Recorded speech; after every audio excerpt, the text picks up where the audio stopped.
എന്താ പരിപാടി? ഇന്ന് നമ്മള് പരലും മാങ്ങയും കൂടി എടുക്കും. അതെ ഞാൻ പറയട്ടെ, ആദ്യമായിട്ട് കിട്ടിയായിരുന്നതാണ് കുറേ നാളത്തെ. രസം ഉണ്ടാവും തോന്നണം, എനിക്ക് കൃത്യമായിട്ട് പറയാൻ പറ്റില്ല. അത് മാങ്ങിയിട്ട് നമ്മുടെ മാവിൻ്റെ മാങ്ങിയിട്ട് അങ്ങോട്ട് പാല് പിഴിഞ്ഞ് അങ്ങോട്ട് വെച്ചാൽ സൂപ്പറായിരിക്കും. പരിപാടി സെറ്റ്. അവർ നന്നാക്കി തന്നായിരുന്നതുകൊണ്ട് കുറേ ബുദ്ധിമുട്ട് ഒഴിവായി.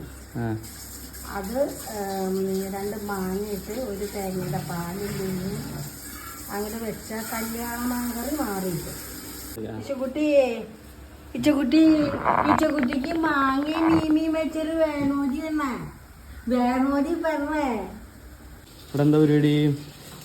ഞാനിന്ന് നമുക്ക്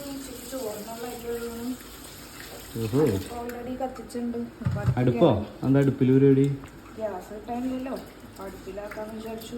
ഓൾറെഡി കത്തിരിക്കേണ്ടത് കിടന്നതിന് മുമ്പ് ചോറിടാന്ന് വിചാരിച്ചിട്ടാ. നിനക്ക് അടുപ്പിലൊക്കെ കാര്യം ചോറിടാൻ അറിയോ? അടുപ്പ് ഓൾറെഡി മമ്മി കത്തിച്ചിട്ടുണ്ടായിരുന്നു. പറഞ്ഞിട്ട് എന്താ കാര്യം? പിന്നെ മമ്മി അടുപ്പ് കത്തണ്ടേ? ഞാൻ കത്തിച്ചടുപ്പല്ല കേട്ടോ. അതുകൂടി പറയാറ്. ഞാനെന്നെ കേടാണ്ടിരിക്കാൻ മുടി വെച്ചോണ്ട് മാത്രം. പിന്നെ നിങ്ങള് ദോശ ഇതിലൊന്നും ഇട്ടിട്ടില്ല, ഉപ്പ് മാത്രം ഇട്ടോ. ഞാന് മീനിന് ഉപ്പിട്ടു, പിന്നെ ഇത്തിരി വേപ്പിലിട്ടു. ഇപ്പൊ ഞാൻ മാങ്ങ അതിനകത്ത് ഇടാണ്. ഇനി ഉള്ളി അരിയണം, പച്ചമുളക് അരിയണം, പിന്നെ ഇഞ്ചി അരിയണം, പിന്നെ പൊടികൾ ചേർക്കണം. എടാ കുഞ്ഞു 2 പച്ചമുളക് എടുത്തോളൂടാ ഫ്രിഡ്ജിൽ നിന്ന്. കുറുക്കയും ചേർത്ത് അങ്ങോട്ട് തിരുമും. തിരുമിയിട്ട് അടുപ്പത്തേക്ക്. പിന്നെ കൊഴുക്കട്ട ഉണ്ടാക്കണമെങ്കിൽ ഇന്ന് 100 കൂട്ടം പണിയാണ്. എടാ 2 വേപ്പിലെടുത്തുന്നടാ. അമ്മയാ മീൻകറി റെഡി ആയോ? ആയിക്കൊണ്ടിരിക്കണോ. ഇനി തലപ്പാൽ വെച്ചാൽ മതി.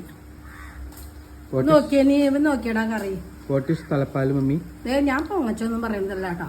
തലപ്പാൽ എന്നൊരു സാധനം. ആദ്യം പിഴിയണ പാല്. ഓക്കെ. പിന്നെ ഒരു കാര്യമുള്ളതേ, ഇനി ഇത് കാച്ചിയും കൂടി ഒഴിച്ചു വരുമ്പോൾ നല്ലതായിരിക്കും. എന്നിട്ട് തണക്കണം, നല്ല രസമാണ്. വെളിച്ചെണ്ണ വെച്ച് ഇത്തിരി മുളക് പൊടിയും ഒരു മുഴുവൻ മുളകും ഇത്തിരി വേപ്പിലേ ഒക്കെ പാടെ ഇട്ടേച്ചും താളിച്ച് അങ്ങനെ ഒഴിച്ച് മീൻ കറി റെഡി.